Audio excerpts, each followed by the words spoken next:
હવે પ્રસ્તુત છે વિધાનસભા કાર્યવાહીની સાપ્તાહિક સમીક્ષા, જેના લેખક છે ઇમ્તિયાજ ઉજ્જૈનવાલા. ગુજરાત વિધાનસભા ગૃહમાં આ સપ્તાહે 5 દિવસમાં કુલ 6 બેઠકો મળી હતી. સોમવારે અમદાવાદ રાજકોટ વચ્ચે બની રહેલા 6 માર્ગીય રોડના મુદ્દે ચર્ચા થઈ હતી. છેલ્લા 7 વર્ષથી અમદાવાદ રાજકોટ નેશનલ હાઈવેની કામગીરી ચાલી રહી છે. રાજ્યકક્ષાના મંત્રી જગદીશ વિશ્વકર્માએ વિધાનસભામાં જણાવ્યું કે પહેલા 197 કિલોમીટરમાં કામ કરવાનો અંદાજ હતો, જોકે પ્રોજેક્ટ વધીને 201.33 કિલોમીટરની કામગીરીનો થયો છે, જેમાં અત્યાર સુધીમાં 95.86% જેટલી કામગીરી થઈ ચૂકી છે અને બાકીની 4.14% કામગીરી ડિસેમ્બર સુધીમાં પૂરી કરાશે. અમદાવાદ અને ગાંધીનગરમાં દારૂના વેચાણ અંગે પૂછાયેલા સવાલના જવાબમાં ગૃહ રાજ્યમંત્રી હર્ષ સંઘવીએ જણાવ્યું હતું કે અમદાવાદ અને ગાંધીનગરમાં દારૂના વેચાણથી 2 વર્ષમાં સરકારને ટેક્સ પેટે 34 કરોડ રૂપિયાની આવક થઈ છે. અમદાવાદ અને ગાંધીનગરમાં કુલ 28 હોટલોને દારૂના વેચાણના પરવાના અપાયા છે. પ્રશ્નોત્તરી બાદ આદિજાતિ સહિતના વિવિધ વિભાગોની માંગણીઓ બહુમતીથી મંજૂર કરાઈ હતી. ગુજરાતમાં વનબંધુ કલ્યાણ યોજનાના પ્રથમ તબક્કામાં 50,000 કરોડ રૂપિયાની અને 2025-26માં પૂર્ણ થનારા બીજા તબક્કામાં 1 લાખ કરોડ રૂપિયાની ફાળવણી આદિવાસી વિસ્તારોની કાયાપલટ કરવા માટે કરાઈ હોવાનું જણાવાયું હતું. મંગળવારે રાજ્ય સરકારે પેટ્રોલ, ડીઝલ, સીએનજી, પીએનજી ઉપર થયેલી વેરાની આવક જાહેર કરી હતી. છેલ્લા 2 વર્ષમાં પેટ્રોલ પેદાશો પર વેરાથી 40,569 કરોડ રૂપિયાની કમાણી થઈ હોવાનું નાણામંત્રી કનુ દેસાઈએ લેખિત સવાલના જવાબમાં જણાવ્યું હતું.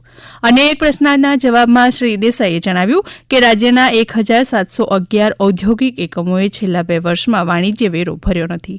વેરો નહીં ભરનારા એકમો સામે કાયદેસરની કાર્યવાહી કરવામાં આવી છે. કૃષિ વિભાગની માંગણી પરની ચર્ચા દરમિયાન વિધાનસભા કોંગ્રેસ પક્ષના નેતા અમિત ચાવડાએ સરકાર પર પ્રહારો કરતા જણાવ્યું હતું કે ગુજરાતમાં ટેકાના ભાવે મગફળી અને ડાંગર ખરીદીમાં મોટા પાયે ભ્રષ્ટાચાર થયો છે.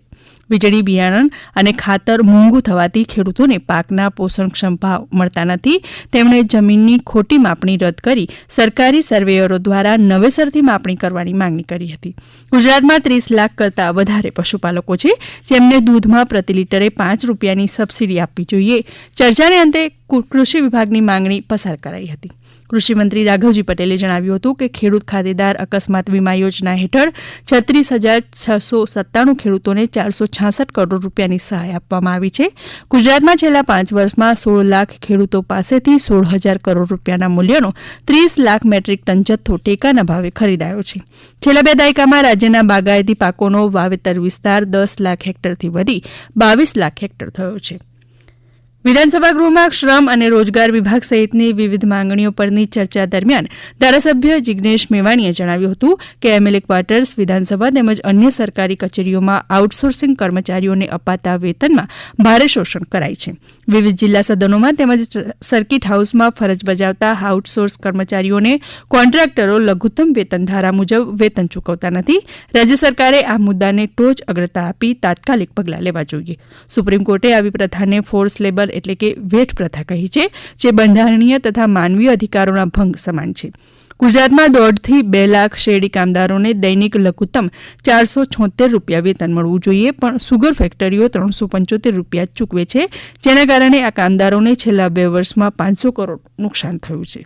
ચર્ચાને અંતે ઉદ્યોગ, ખાણ, ખનીજ, મહેસૂલ, શ્રમ રોજગાર વિભાગના માંગણીઓ પસાર કરાઈ હતી. મહેસૂલ વિભાગ વતી ઉદ્યોગ મંત્રી બલવંતસિંહ રાજપૂતે જવાબ રજૂ કરતા જણાવ્યું હતું કે ગુજરાતમાં 36 પ્રકારની મહેસૂલી સેવાઓ થકી જાન્યુઆરી 2025 સુધીમાં 2.91 કરોડથી વધુ દસ્તાવેજો ઓનલાઈન જારી કરાયા છે. ગુજરાતમાં 2,202 ગામડાના 3,60,000થી વધુ પ્રોપર્ટી કાર્ડ મિલકત ધારકોને વિનામૂલ્યે આપવામાં આવ્યા છે. બુધવારે પ્રશ્નોત્તરી દરમિયાન રાજ્યના આરોગ્ય મંત્રી ઋષિકેશ પટેલે જણાવ્યું હતું કે ગુજરાતમાં ટૂંક સમયમાં 3,000થી વધુ ડોક્ટરોની ખાલી જગ્યાઓ પર ભરતી કરાશે. વર્ગ 1 માટે 1,146 જગ્યાઓ પર માંગણા પત્રક જીપીએસસીમાં મોકલવામાં આવ્યા છે. ગૃહ વિભાગની માંગણી પરની ચર્ચા દરમિયાન વિધાનસભામાં કોંગ્રેસ પક્ષના નેતા અમિત ચાવડાએ જણાવ્યું હતું કે ગુજરાતની ગલીએ ગલીમાં બેફામ દારૂ વેચાઈ રહ્યો છે. યુવાનો બરબાદ થઈ રહ્યા છે, યુવતીઓ વિધવા બની રહી છે. દેશી દારૂના બદલે કેમિકલયુક્ત દારૂ વેચાઈ રહ્યો હોવાથી નડિયાદ અને બોટાદ જેવા લઠ્ઠાકાંડ સર્જાયા છે. તેમણે જણાવ્યું કે ભ્રષ્ટ પોલીસ અધિકારીઓની યાદી તૈયાર કરીને સરકાર ભ્રષ્ટાચાર અટકાવે તે ખૂબ જરૂરી છે.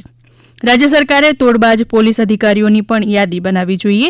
ચર્ચાને અંતે ગૃહ વિભાગની માંગણી ઉપર જવાબ આપતા રાજ્યકક્ષાના ગૃહમંત્રી હર્ષ સંઘવીએ જણાવ્યું હતું કે પોલીસનો દંડો ટપોરીઓ માટે આપ્યો છે, દાંડિયા રમવા માટે નહીં. બહારથી આવીને કોઈ તોફાન કરશે તો દાદાનું બુલડોઝર ફરશે. આરોપ પ્રત્યારોપ એ રાજનીતિનો ભાગ છે, પણ તેમાં સામાજિક વ્યવસ્થા ડહોળાવી જોઈએ નહીં. રાજ્યમાં શાંતિ અને સલામતીથી વિકાસ થાય છે. ગુરુવારે પ્રશ્નોત્તરી દરમિયાન રાજ્યના શિક્ષણ મંત્રીએ લેખિતમાં જાહેર કર્યું હતું કે સર્વ શિક્ષા અભિયાનની ગ્રાન્ટમાંથી 313 કરોડ રૂપિયાથી વધુની ગ્રાન્ટ વપરાઈ નથી. વર્ષ 2023-24ના વર્ષમાં 1342 કરોડ 66 લાખ રૂપિયાની ગ્રાન્ટની માંગણી સામે કેન્દ્ર સરકારે 1130 કરોડ 73 લાખ રૂપિયાની ફાળવણી કરી હતી, જેમાંથી જુદા જુદા કારણસર 313 કરોડ રૂપિયાની ગ્રાન્ટ વણવપરાયેલી રહી છે. ફોરેસ્ટ સર્વે ઓફ ઇન્ડિયાના રિપોર્ટને ટાંકીને ગૃહમાં કહેવાયું હતું કે ગુજરાતમાં વૃક્ષ આવરણમાં માંડ 164 કિલોમીટરનો વધારો થયો છે, જે દેશના અન્ય રાજ્યોની સરખામણીએ 8મા નંબરે છે. કરોડો રૂપિયાનો ખર્ચ થયા પછી પણ સ્થિતિમાં કેમ સુધારો થતો નથી તેવો સવાલ પણ કરવામાં આવ્યો હતો. પંચાયત અને ગ્રામ ગૃહ નિર્માણ વિભાગની માંગણી પરની ચર્ચા દરમિયાન ધારાસભ્ય તુષાર ચૌધરીએ જણાવ્યું હતું કે પ્રધાનમંત્રી આવાસ યોજનામાં મોટા પાયે ભ્રષ્ટાચાર ચાલી રહ્યું છે. લાભાર્થી જીઓ ટ્રેકિંગ કરાવે તેમાં પણ નાણાં ચૂકવવા પડે છે. આવાસ મંજૂર થયાનું કાગળ લેવા એડવાન્સમાં નાણાં ચૂકવવા પડે છે. પહેલો હપ્તો રિલીઝ કરાવવા પણ નાણાં ચૂકવવા પડે છે. વિધાનસભા ગૃહમાં શુક્રવારે વાયબ્રન્ટ સમિટના સવાલના જવાબમાં ઉદ્યોગમંત્રી બલવંતસિંહ રાજપૂતે જણાવ્યું હતું કે વાયબ્રન્ટ સમિટ અંતર્ગત વર્ષ 2024માં કુલ 98,970 એમઓયુ થયા હતા. 56,229 એમઓયુ હેઠળના પ્રોજેક્ટ અત્યારે કાર્યરત છે અને 13,707 અમલી છે, તેમજ 5,008 પ્રોજેક્ટ પડતા મુકાયા છે. હમણાં જ આપ સાંભળી રહ્યા હતા વિધાનસભા કાર્યવાહીની સાપ્તાહિક સમીક્ષા, જેના લેખક હતા ઇમ્તિયાજ ઉજ્જૈનવાલા. પ્રસારણ આકાશવાણીના અમદાવાદ વડોદરા કેન્દ્ર પરથી કરવામાં આવ્યું.